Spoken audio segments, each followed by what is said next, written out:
I'd like to welcome you all to the 2015 ALA Midwinter Presidential Candidates Forum. My name is Barbara Stripling. I'm the immediate past president of ALA, and I will be moderating this forum. Also with me on the platform is Ellie Mina, parliamentarian, who will serve as official timekeeper of this. For the forum today, we've asked each candidate to give a 5-minute presentation, which will be timed by our parliamentarian. After the candidates have given their presentations, the floor will be opened for questions from the audience. The forum will end with each candidate presenting a 2-minute statement or summary. The forum is being videotaped and will be posted on blip.tv, AL Focus, and YouTube as possible after midwinter, as soon as possible. It is now my pleasure to introduce to you the presidential candidates for the 2015 ALA election. J.P. Porcaro. They'll know who you are. I'll point. J.P. Porcaro, Julie Tedo, Joseph James, and James LaRue. And I think it's important to note that the position of the candidates was determined by lot solely. I will now ask presidential candidate J.P. Porcaro to present his opening statement. J.P.?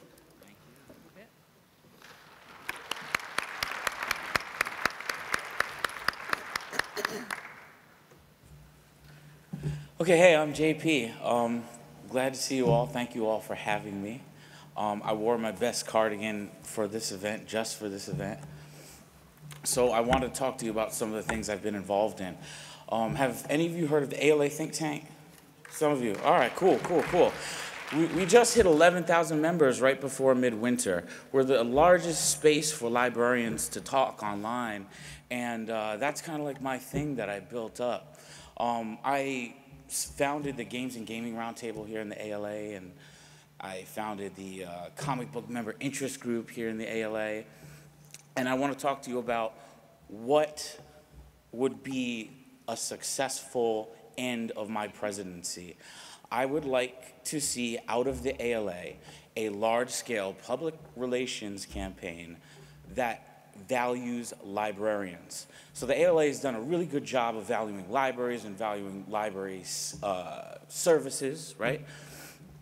But the librarians are what's important in, you know, the whole scheme of things. Without us, it's just a building and it's just a couple books.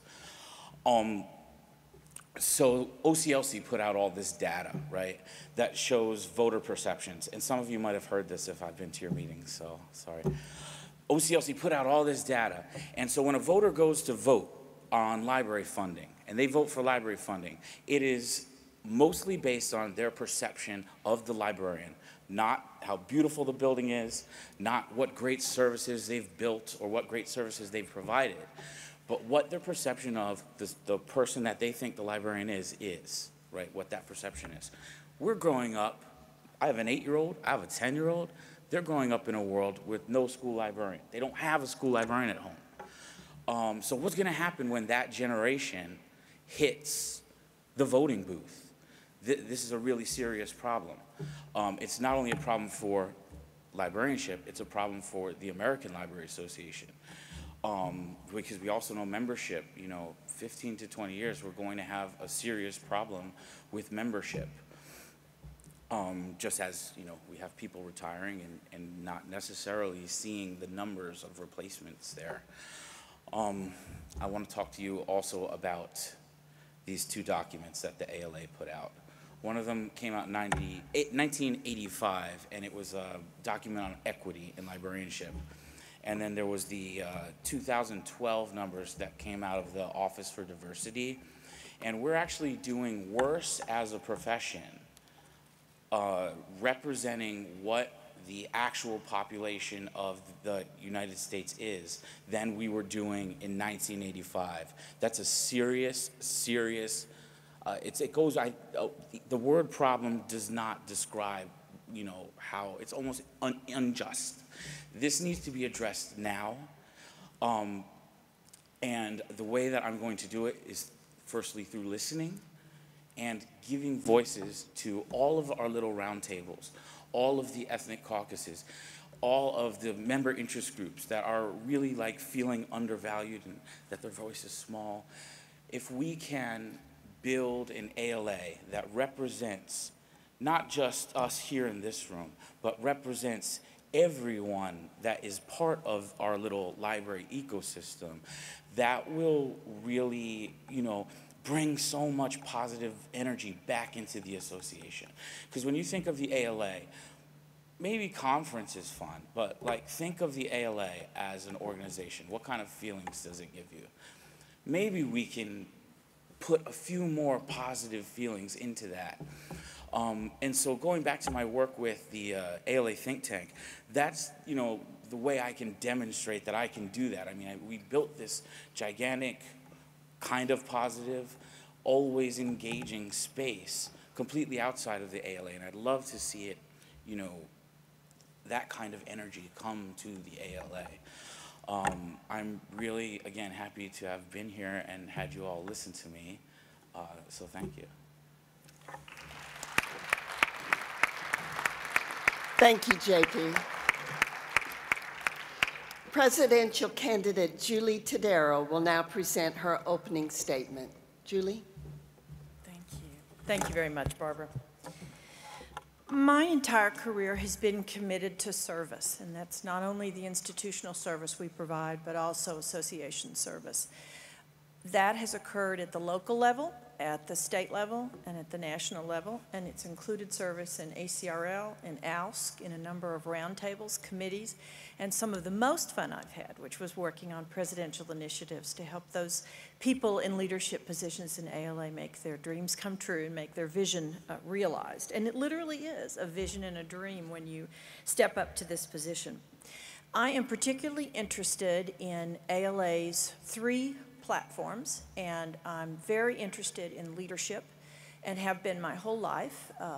The concept of leadership that interests me the most is the leadership of the individual, and most of us, I think, will say that when we stand up, which is kind of an exciting concept. No matter who wins, we'll go forward with a lot of focus on the individual librarian, library worker, stakeholders, and their expertise. And I think that ALA has done, as many states have done, an extraordinary job on the value of libraries, literally financial value of libraries. I think we need to do that for librarians and library staff and talk about the value of the librarians specific to their expertise, because as JP said, and as you're going to read on my brochure, the most beautiful library, the best access, the best services, but unless you have those people who are the experts and who come together to connect people with diverse target populations and help our constituents meet their needs and realize their vision and their dreams, it really isn't what I would call library service in the community. The value of librarians, to me, has been something I've been focusing on for a long time. As an academic librarian, I've been academic, public, I have my all-level school certification.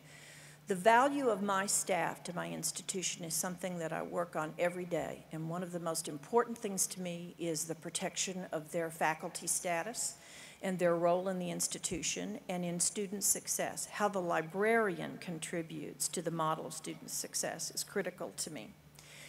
The American Library Association has done an incredible job of marketing what we do, and I think we can step out even further in terms of marketing ourselves and our people throughout the association and throughout the different kinds of initiatives that are out there.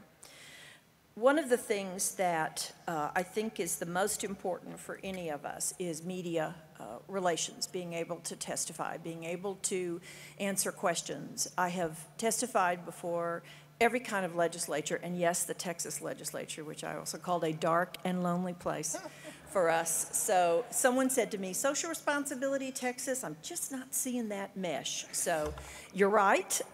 So you can tell the struggle that we have in many states, but certainly in Texas. And I'm committed to legislative initiative. I'm committed to data-driven decisions and being able to express the expertise we bring both emotionally and with passion, but also with the kind of data that assists decision makers in pick me, and to be able to fund us with assuredness and give us the kind of support we need, as I said before, so we can help our constituents realize their dreams. Thank you. Thank you, Julie. Presidential candidate Joseph Janes will now present his opening statement. Joe? Thank you, Barbara, and thank you all for coming. I want to start with thanks. I believe in gratitude. I want to thank, first of all of you for coming. I want to thank the people who signed my petition to put me on the ballot, which I very much appreciate. I want to thank my supporters and friends and colleagues throughout the profession. I want to thank all my current and former students, many of whom are in the room and lots of whom I've had a chance to see over the course of the last day or two. I want to thank the folks at the ALA staff who've made this process so easy, particularly Joanne, but also everybody else at ALA headquarters who've made this happen. And also to my colleagues at the Information School who've made this very easy. And most of all, wherever he is back there, I want to thank my husband for doing everything he's doing to make this all possible. I am an associate professor and chair of the Master of Library and Information Science program at the University of Washington. I have made people into librarians for 25 years. So even though my dean likes to say he has the best job in the world, I have the best job in the world because I get to help people live out their dreams and do a better job of serving their communities. I had a chance to talk to a reporter for my hometown newspaper not that long ago, the Oneida Daily Dispatch. God love us, in Oneida, New York, tiny little town in upstate New York. And they ran a piece on me because I was running for president. And the woman I was talking to said, well, where would we be without the Oneida Library? Where would we be without the library? And I said, that's a good question. And she said, people don't think about that. And I said, no, you're absolutely right, they don't. Where would the kids be for the summer reading program? Where would people be when they want a good book to read?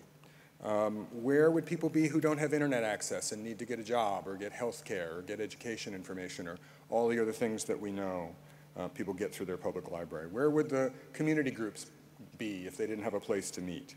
Where would the small business people be when they want to learn how to do what they're doing better?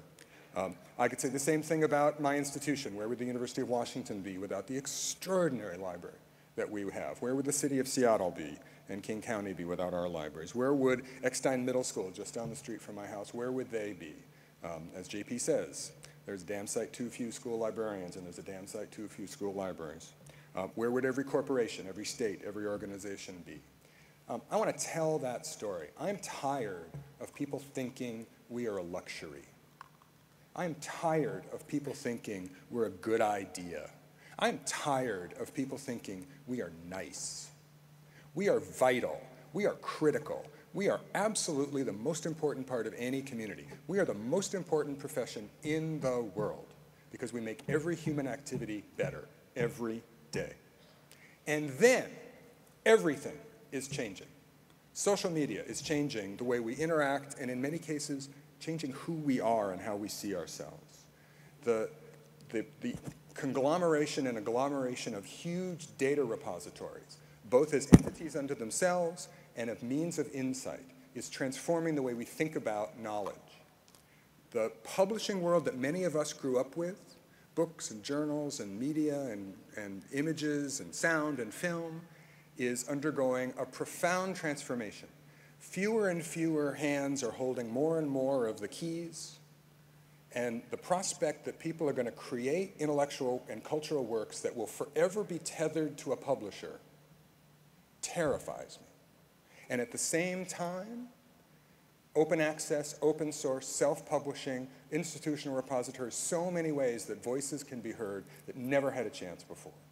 And this is our fundamental challenge as a profession, is how many eggs do we put in which basket of the closing fist and the opening hand?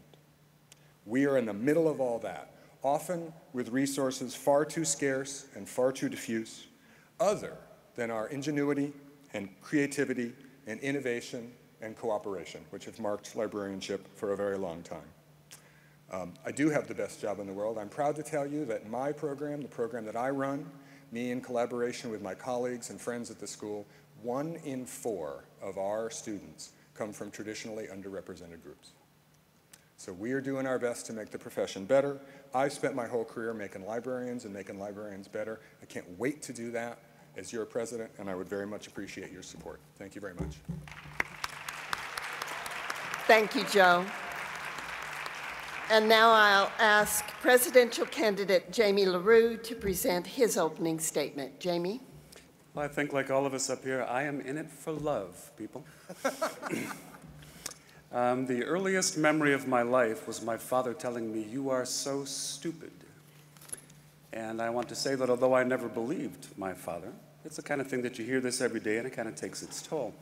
Until the day that I stepped across the bookmobile of the Waukegan Public Library, just up the road here, and there found Mrs. Johnson, who smiled at me as if I were the man she had been waiting for all of her life.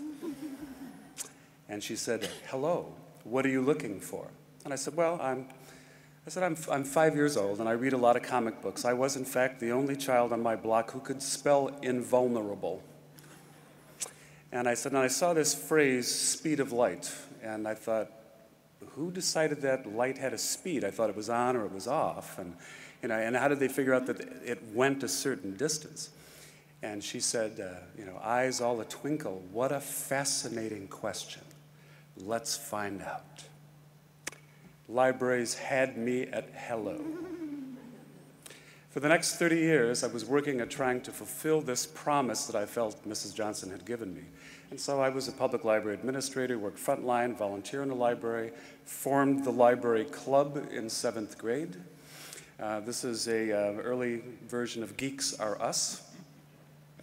And then I kind of got interested in working with all kinds of professional standards, statewide standards, regional, even international standards with OCLC, to move average or below average organizations into extraordinary organizations. And I've worked with many wonderful people to do just that. But I think over the past several years, I've realized that librarians know how to talk to librarians. What we need to know is how to talk to people who are not librarians. And so to that end, I've written a newspaper column, a weekly newspaper column for over 25 years. Did an internet radio show talking about music, kind of folk music and the history of it, and ran a local TV cable station interviewing authors.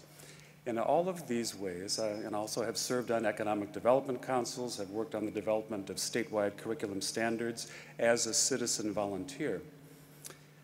And I've learned most recently that it's possible to work with young librarians as an independent consultant who say to me, "Will you help me save the life of my rural town?"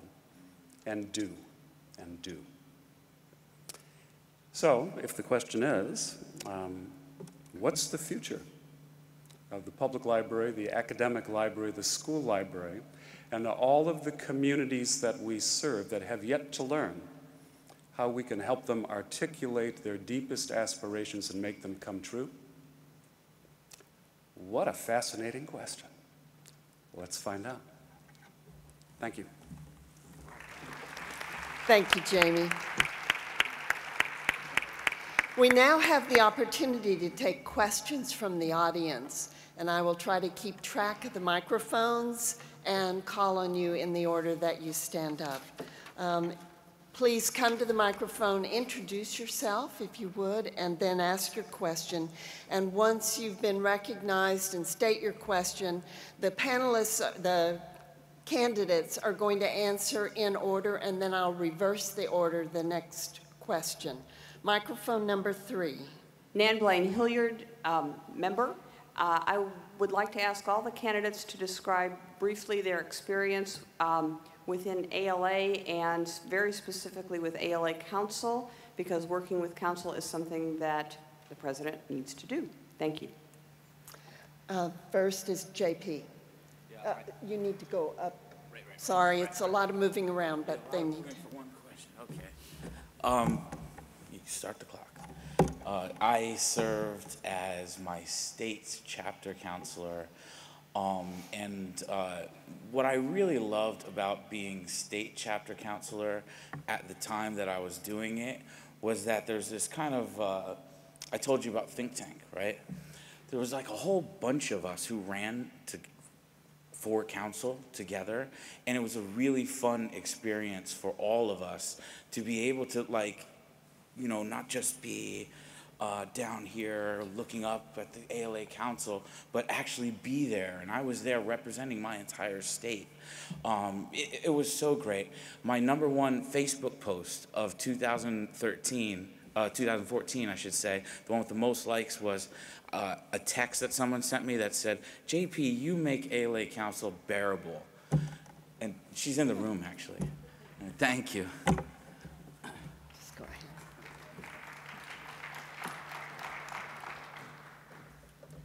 My service within ALA began with Committee on Service to the Disadvantaged in ALSC as a children's and youth librarian. Newberry-Caldecott Committee, I was the second to the last committee before the committee was divided with Peggy Barber, and it was fascinating. I served in LERT. I've been on staff development committees, which I love, staff development and training. I was a member of and then co-chair of the immersion program for information literacy for ACRL, was on the liaison committee for ACRL, which is also fascinating. As president of ACRL, I worked very closely with other administrative areas within ALA. I've been on 5 presidential initiatives. The first one was Mary Somerville's, which was very dear to my heart, Kids Can't Wait, which was an initiative. And then I did Power of Persuasion, which was for Camilla at ACRL. I've done Barbara Stripling's co-chaired from now on Libraries of the Future, which we did this last spring. I did another ACRL initiative for, I can't remember, oh my God, I've slept since then. Anyway, 3 others. So my activity in ACRL in ALA has been great. Specifically in terms of council, I've not served on council. I've served on my council at the state association level, which is modeled on this council. And if you would like to go to my website, you will find about 50 documents that I've created in the course of all of this service that I've linked for free. Mm-hmm.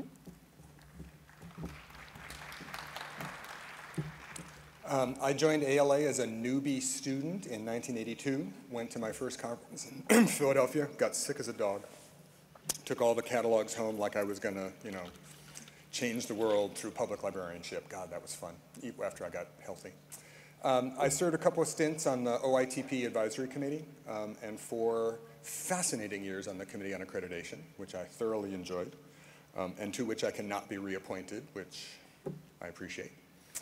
I've not served on council, but I'll tell you this, I can run a great meeting. I've been the parliamentarian of our university's faculty senate for 15 years, and let me tell you, I have seen it all. I can run a meeting so that everybody gets heard and people feel good about the process, and we move it along. And I think the fact that somebody told JP that he made council bearable speaks volumes about JP, yay for him, and even more about council. Thank you. Well, I think relative to our other candidates here, I am something of an ALA outsider. I was the president of the Colorado Association of Libraries when it was the Colorado Library Association, the chapter merging it with the School Library Association, because I believed so strongly that we needed to work to support one another. Beyond that, I focused very much, I think my career grew organically, started with the community, went to the profession, went out again to the community, and over the past several years, I focused on working with the Digital Content Working Group because I believed that this was an issue that was absolutely transformative to our profession. Now that I have the expertise, lots of running meetings, lots of trying to identify the issues that motivate not only our profession, but the larger society, I think I'm ready to work with an ALA council. Thank you. Microphone number 4. Alexia Hudson Ward, ALA Executive Board Member, and thank you all so much for being here. I have a 2-part question for you. What our organizational anecdote tells us is that successful ALA presidents have institutional support. And what I mean by that is that either they have some type of written agreement or some type of verbal agreement with their respective place of business in terms of allowing them the psychological and physical time to actually serve in the international capacity. What the research tells us is that it's important, if you are coupled, to have a supportive spouse or significant other. And so I would like to hear from all of you, do you have institutional support to serve as ALA president? And if you are currently coupled, do you have support from your SO or your spouse to be in this role? Because you're going to be away for a long time. Jamie, we start. Since January of last year, I have been an independent consultant, and I have consulted myself and given myself permission with the full support of my organization behind me. As for home support, my wife of 31 years, she is also a librarian. She is taking care now of the health care through the workplace. And for the past year, I've been doing a great deal of traveling, 33 some odd talks and workshops around the country, talking about exactly the issues that ALA, I think, is supposed to be focusing on. So my support network is in place. Thank you.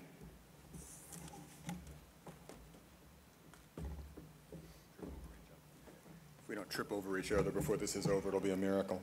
I am blessed in both of those regards. I have already spoken with my colleagues on the faculty at the Information School and laid out a plan for reducing my course load over the next 2 years. My intention is, if I win, to continue to teach and continue to serve as the chair of the MLIS program at the iSchool. I think that's an important statement to make. I think that's an important statement to make to the profession that I'm a serving educator. I think it's also an important statement to make to my students, that leadership manifests in lots of ways. Part of the reason I'm running is to give them that lesson.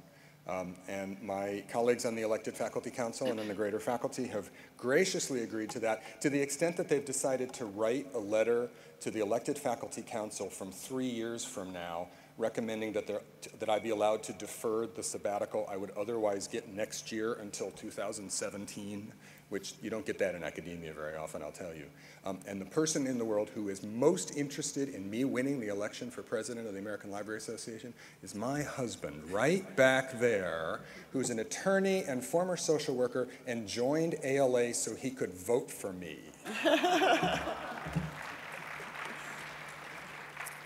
Thank you.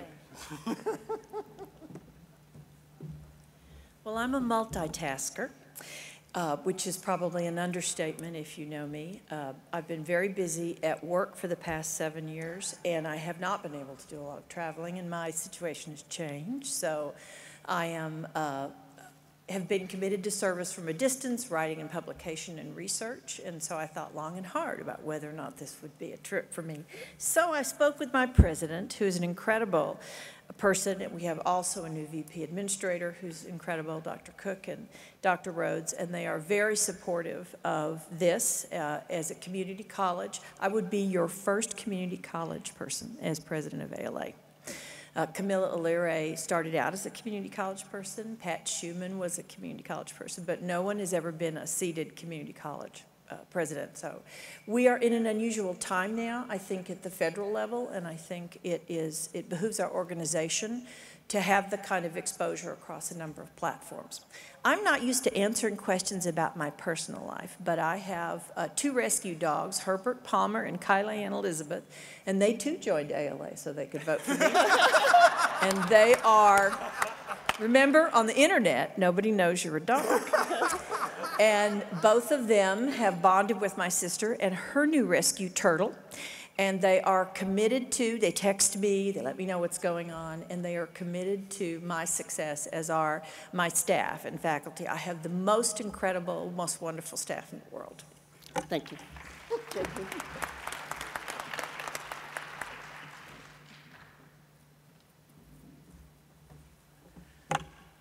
All right. Yeah, I actually had assumed that everyone just went the first thing that they did was go to their boss and to their president and all of that to ask to make sure it was okay. So like to me, it's just, I thought that was part of the process. So I definitely got that out of the way. We're good on that. I also have the opportunity of taking a sabbatical. I do like the idea of getting something in writing though, so I'll probably go for that. My colleagues are very, very supportive of me. The whole reason that I've been able to be involved in the ALA is because I have such supportive colleagues. I've worked in like public libraries, I worked in a school library, I'm in an academic library now. I've worked in multiple academic libraries. This is the most supportive staff I've ever worked with. One of my colleagues is actually a former president of ALA. And I don't want to talk about my personal life, sorry. That's fine. Microphone number 3. Eric Cease, Counselor at Large. I've asked this question in the past, and I expect to ask the question in the future. To each candidate, are you a current member of the Freedom to Read Foundation? And if you are not, why not?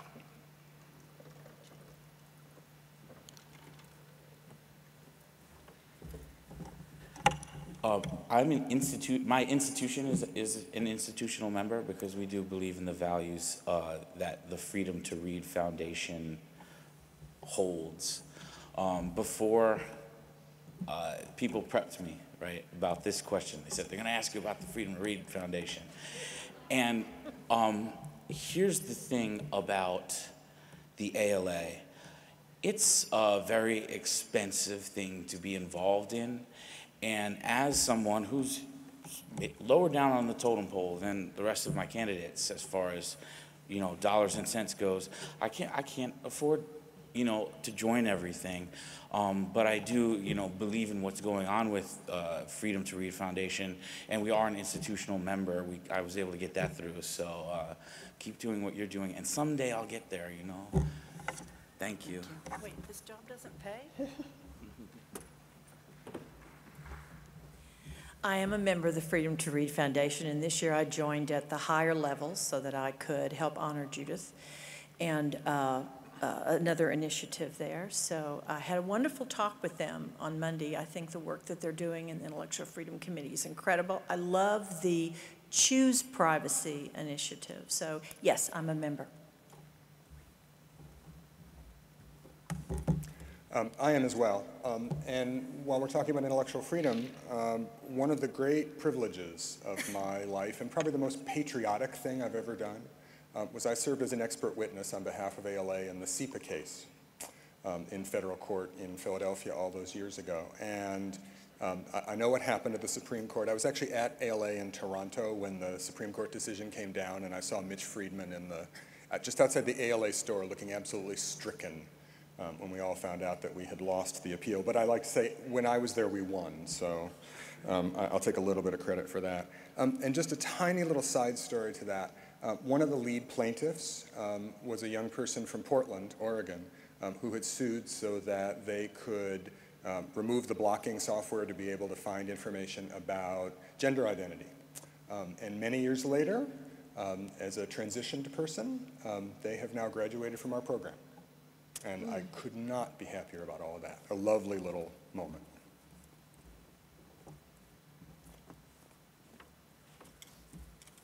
Yep, I'm a member too.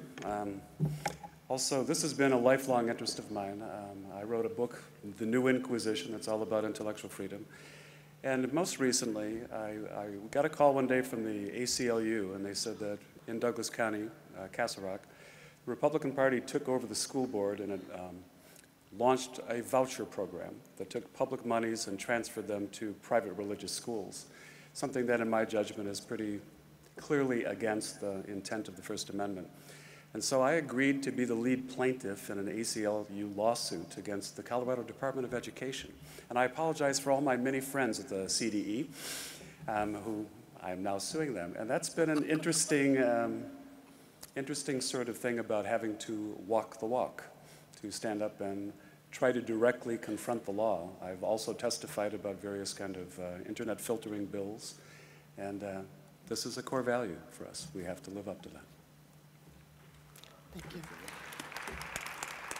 I have 3 more people at the microphone, and we have enough time for the 3 who are at the microphone. Microphone 2. Michael Golrick, I'm a member. And my question is a little bit self-serving, partly because I am standing for election for president of the division ASCLA.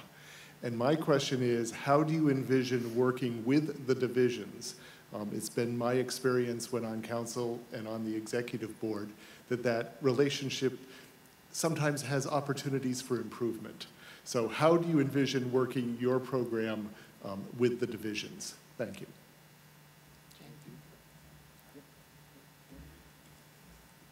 Well, I think that there are several ways to go about this. Working specifically with the divisions, the leadership should be focused on long-range plans. And I think that the specific goals of the intent of the ALA is to try to pull everybody together around a few very simple and powerful things. Advocacy is essential. Many of you have heard that what's going on in Kentucky, we're rolling things back maybe to 1979 funding levels. Devastation for a state and the people who live in it. We have the potential here to rally the troops and talk about advocacy. This applies to every division, cuts across all the lines. The second one about information policy. Everyone here has mentioned the changing role around us of social media, privacy, things that have to be done with this. Once again, few concerns that unite us all. We don't want it to get lost in a series of individual initiatives. It should be one thing. And then the third one, this whole focus on professional development and leadership development, is clearly the future of our profession. We're at this moment of generational change. One is moving out, one is moving up. This is the right time to invest in that kind of work. So how do we overcome divisional separations? How do we bring people together? By choosing the right things and staying focused on them.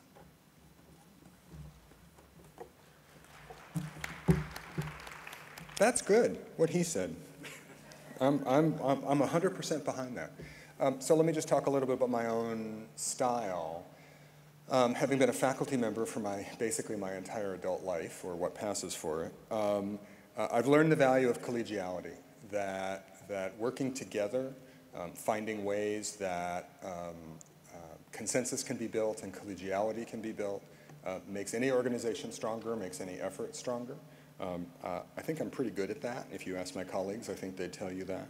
I also think, I would agree with Jamie that there are certain things, and the ALA strategic plan moving forward covers a lot of that territory. There are certain things that we all do, we all share, and that bind us all together, and I think we're way stronger together.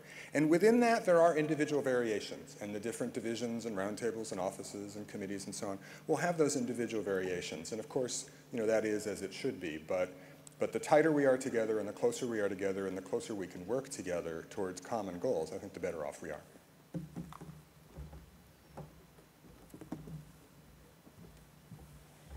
When you are a division president, you join the cohort of other incoming division presidents, and different ALA presidents work with them in different ways.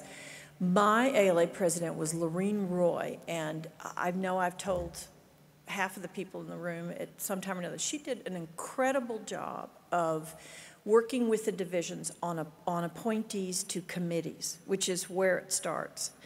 And the whole process that she put in place for this was unique. So I thought she did a great job, and that's a model that I would use. Second thing is that I'm very serious about the value of a librarian, and I think that getting that message out, seeing whether or not different conferences could in fact do joint programs for the conference, which would be mine, as well as content that each division would do sort of from their perspective on what the values are. Lama's current concern for competencies for librarians, Reforma's work on working with children, the fact that we have the new children's person in the Office of Information, OITP. I think that we are at a place where it's not easy to come together, but the narrowing of ideas, the focus on one idea, looking for joint ideas for conference programming and one vision, and certainly sorry starting out with the one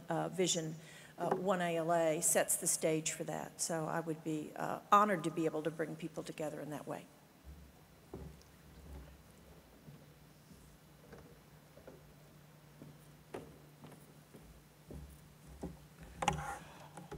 Part of my platform is about listening, right? Listening. That's one of the things that is what is lacking in our field. We love to preach, and we all need to get our say in. Those of you who are on council know about these microphones. But I think the best way to work with the divisions and really find out what is important to them and what they can bring to the ALA and what they need out of the ALA is to just listen. This is especially true for our ethnic caucuses, our roundtables, our member interest groups, and all of our related organizations. So listening. Thank you. Microphone 4. Jay Bernstein. I'm an ALA member. Am I expected to give my affiliation? That's fine. Okay. Just your question. Yeah, okay. The question. Right. It's about library science education, the production of new librarians and training of them, where we're headed. In some programs, the classes seem, if you look at the curriculum, seems to be a hodgepodge. Others are heavily in areas that seem very detached from the world of libraries. You look at forums and blogs on things like LinkedIn, also the letters to the editor page of American Libraries, great dissatisfaction. People go through with great hope, great dedication, can't find decent professional positions, working very hard at this. We seem to be in a crisis. There's a branch of it that's very technological, very advanced, moving far away from libraries. Excuse me, I'm sorry, I'm a little nervous. We're running out of time. Can you boil it down to? I think my response to these questions of education and the production of new librarians and whether there's going to be a future rewarding job for them as librarians. Thank you. Yeah, one of my top concerns, and one of the first things I would do if I was elected, would be to have a sit down with the ALA accrediting, body that gives accreditation to the LIS programs, because we are cranking out at record levels unemployable librarians. And doing a really poor job, like I said, of bringing in anyone that does not look like me. A very poor job. The curriculum needs to change to reflect the way America is changing. And I feel very strongly about LIS programs needing to move forward on, these two big important things. Thank you. I've been an educator full-time. I've served as an adjunct in 5 different schools, and I'm very interested in increasing the link. We talked about the competencies, and having ALA actively step into the concept of employment. One of my major areas, which I neglected to say, was in ALA's HRDR, and I think we need to bring them into the whole focus of what our expectations are in the field of what librarians are doing. And I'm hiring, just hired 3, getting ready to hire 3 more. So I think that mix of education and making sure that managers on the ground in ALA takes a pivotal role in that is critical. Thank you. It's very easy to wave your hands and say LIS education is all one thing, and that's completely wrong. Not only have I been in this field forever, but I was on the Committee on Accreditation for 4 years. There are tiny little programs that offer boutique offerings. There are giant programs that offer everything in the world. There are programs in Research One universities. There are programs in small liberal arts colleges. Every complexion and combination you can think of. I'm not going to say anything bad about anybody else's program. I will tell you that our most recent placement rate tells me that about 8 in 10 of our graduates are working in the information field within 3 months after graduation in jobs they love. And we're doing a better job of recruiting people into the profession from underrepresented groups. We've had more Spectrum Scholars in the last 2 years than any other program in North America. I couldn't be prouder of that. Half of our graduates go into institutions other than libraries. I couldn't be prouder of that, because that tells me librarianship is valued all across the spectrum of institutions.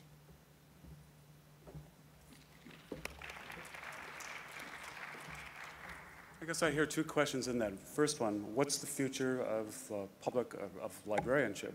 And I think this is the most exciting time in the history of the profession. It's the most exciting time in the history of the species. The second question about how best do we train that, I'm seeing so many conflicting things happening. I'm adjunct faculty. We are not paid well enough, I should point out. But it's that interesting intersection between the theory and the practice, and revolutions going on in learning, engagement. I'm seeing tremendous focus in community outreach and trying to understand the mechanics that go beyond libraries. What's the right answer to that? I'm damned if I know. I think we're in the midst of the discussion about that, and we'll do what the profession has always done. We bring the smartest people we can into the room and have it out. I would like to ask the will of the body. We have one question left. I thought I had timed it well. I didn't. Do I have your permission to extend for 5, perhaps 10 minutes? Yes? All right. We have time for the last question. I've asked the candidates if they can restrict their answer to 30 seconds. That's an impossible thing, but they're really trying. So give them lots of credit for everything they didn't have time to say. Microphone number 5. It's a lot of pressure, Barbara. I'm sorry.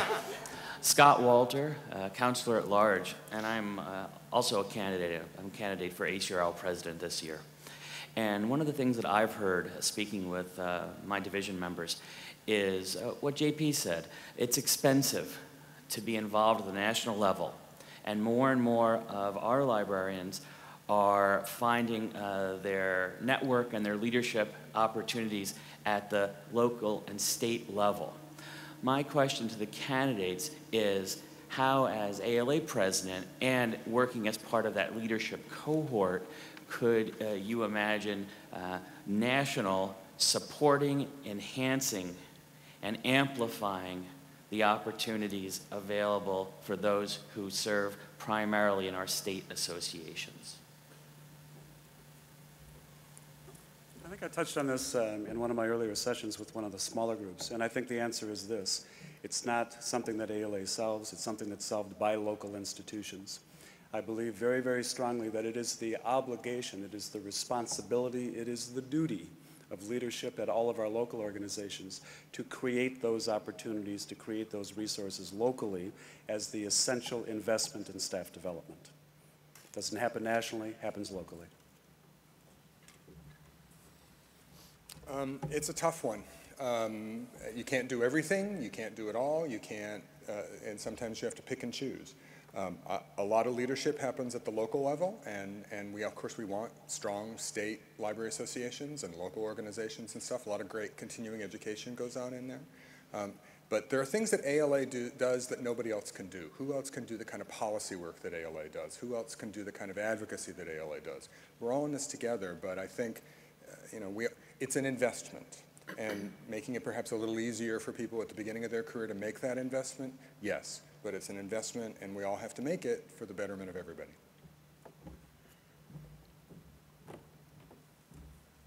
The way ACRL works is that ACRL chapters are either the academic library arm within that state association, or they stand alone, or several of them are regional.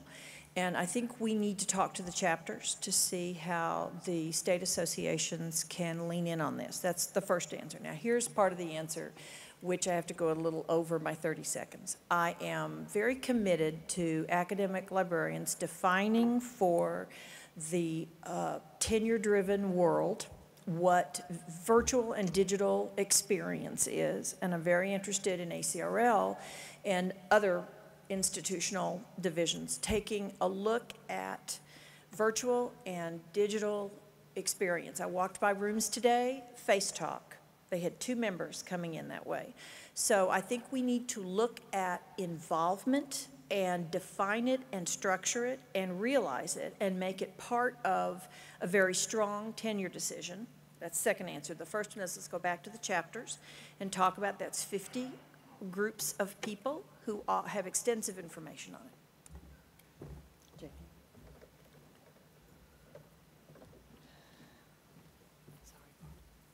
You know, can I request a repeat of the question? Thank you. In a nutshell, the question was, how can the National Association, whether that be ALA or one of the divisions, work to help to amplify, to extend, to enhance the work of people who are serving primarily at their state level? Okay, thank you. You know, my work with the ALA think tank, that's where it came from. This was our way to connect people from all over the country to work on little things, and that's why it grew so large. What I think ALA needs to do, again, is do some listening and really identify maybe where are those vacuums in those things and try to fill those vacuums. And that we're only going to do that by listening to those state associations and not leaving them in the dust, which sometimes I feel like ALA might be doing. Thank you. Our time for questions is over. Each candidate will now have 2 minutes to make a closing statement. We will begin with presidential candidate James LaRue. Jamie? Well, first, thank you. Again, it has been a great honor to be considered as a candidate. It's also been a privilege to lurk on the ALA Council, and it's a lively group. I like that a lot. And I guess I would say that I'd be very surprised if you can get out of the room without getting a copy of the platform. So take a look at that, and I do ask for your vote. Thank you. Thank you, Jamie. I now call upon presidential candidate Joseph Janes to present his closing statement. Thank you, Barbara. And thank you all for coming, and thank you particularly for staying. If nothing else, we have no lack of options this year, which is fantastic.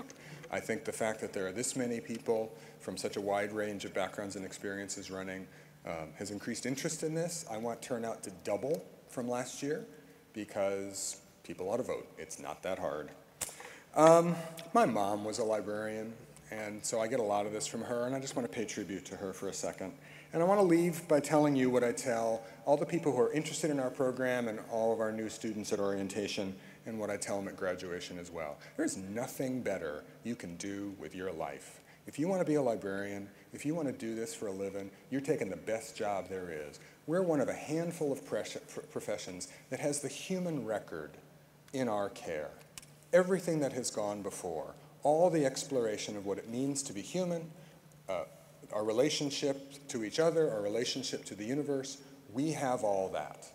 And we evaluate it and collect it and select it and organize it and make it useful and make it searchable and allow people to use it so that we can all do better next time. And it's kind of hard to deny we can all do better next time. What we really do when you think about it, what we really do in all the jobs and all the institutions and all the myriad things that we do is we make humanity more human. And you can't ask for much more than that. I envy my students, the kind of work they'll be able to do with the kind of tools they have that are miles ahead of what I had when I graduated with my degree in 1983. It's an extraordinary opportunity. It's the best thing you can do with your life. It's the best profession in the world, and I would love nothing more than to be your president. Thank you all very much. Thank you, Joe. I now call upon presidential candidate Julie B. Tedo to present her closing statement. Julie? I started out my 5 minutes talking about the fact that I had committed myself to service, and I think this is sort of the bucket list of service. Would you agree?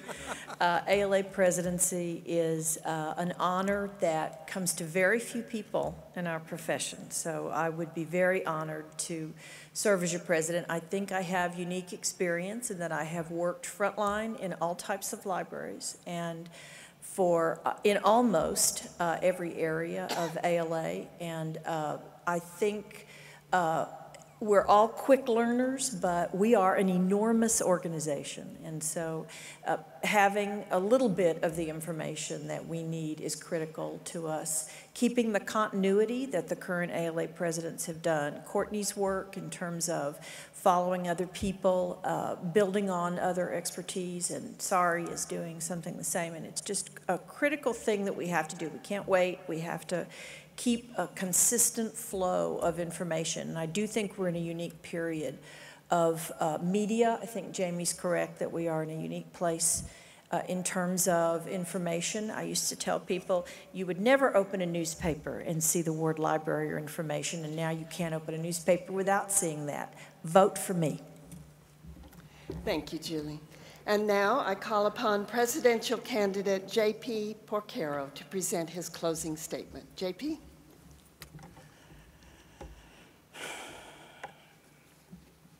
I don't think what I'm doing is library work, it's human work. I'm just really honored to have so many people supporting me. All of you is going on Twitter right now. I'm really excited about that. What I would love to see out of my presidency when I become president is more listening at the top, as I had said before. For us to move forward in the future, we need to constantly keep our eyes open, keep our ears open, and be prepared to make the changes that need to be made, and be prepared to, meet some people that we don't necessarily want to meet or talk to, because in the end, what happens in the ALA affects librarianship all over the country.